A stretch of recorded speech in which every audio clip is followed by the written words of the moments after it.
5 mistakes to avoid when investing in real estate. Welcome to Passive Income and Beyond. Today we're discussing 5 mistakes to avoid when investing in real estate.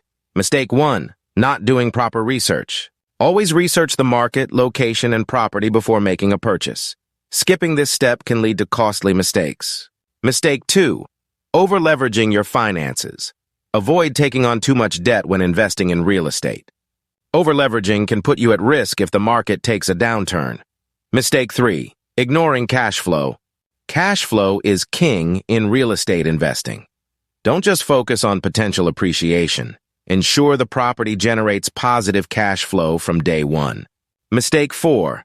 Underestimating maintenance costs. Property maintenance can be expensive.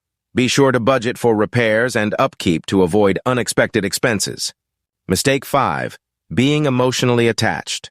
Real estate investing is a business. Avoid letting emotions drive your decisions. Focus on the numbers and potential returns. We hope these tips help you avoid common pitfalls and make smarter real estate investments. If you found this video useful, please like, share, and subscribe to our channel for more insights. Don't forget to hit the notification bell to stay updated with our latest content. Thanks for watching, and see you in the next video.